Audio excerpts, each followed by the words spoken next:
네, 오늘 아침 나온 여의도 증권사들의 데일리 리포트 보겠습니다. 먼저 헤드라인부터 확인해 보시죠. NH투자증권은 종목별 대응 전략을 지속해야 한다고 이야기했고요. 대신증권 4분기 실적 시즌 대응 전략으로 유망 업종과 종목들을 추출을 해봤습니다.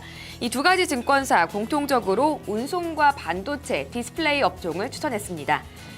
신한금융투자는 2015년 스토리텔러들이 온다라고 이야기했는데요. 콘텐츠 업종에 대한 분석이었습니다. 웹툰 시장 그리고 테마파크를 통한 캐릭터 산업의 성장성을 분석해봤습니다. KDB 대우증권은 검은 고줄을 풀어 팽팽하게 다시 맨다라는 뜻의 사자성어 해현갱장으로 현재 시장 상황을 표현했습니다. 어제 코스피 지수가 61선을 돌파하면서 흐트러진 줄을 새로 맨 느낌이다 이렇게 표현을 했는데요. 추가 상승을 염두한 시장 대응이 필요하다고 지적을 했습니다. 이어서 유한타증권은 러시아 경제를 루블화와 유가 이 두 가지 키워드로 분석을 해봤습니다.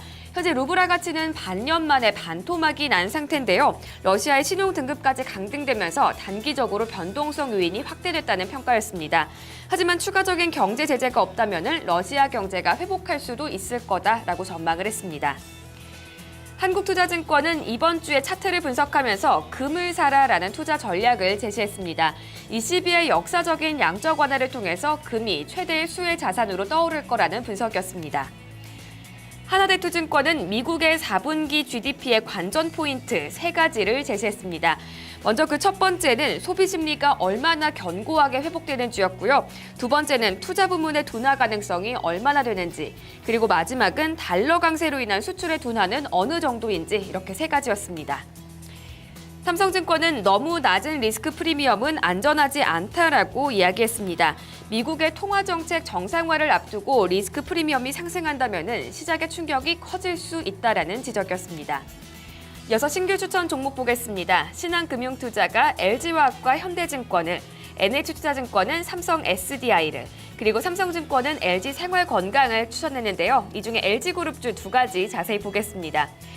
LG화학 같은 경우에는 이 지난해 실적이 좀 부진했는데요. 하지만 유가 하락에 따른 일회성 손실 가능성은 제한적이라는 분석이었습니다. 그리고 상반기 저가 원료 투입에 따라서 석유화학 부문의 실적도 개선될 걸로 기대가 됐습니다. LG생활건강입니다. 면세점 채널의 프레스티 화장품 매출이 급증하면서 수익성이 개선되고 있는데요. 특히 지난해 사상 최대 실적을 달성한 만큼 동종 업체 대비 밸류에이션 메리트도 부각되고 있다는 설명이었습니다. 추천 제외 종목입니다. NH투자증권이 서원인텍을, 삼성증권이 나노스를 제외했는데요. 두 종목 모두 다 차익 실현이 2위였습니다. 지금까지 여의도 추천주 살펴봤습니다.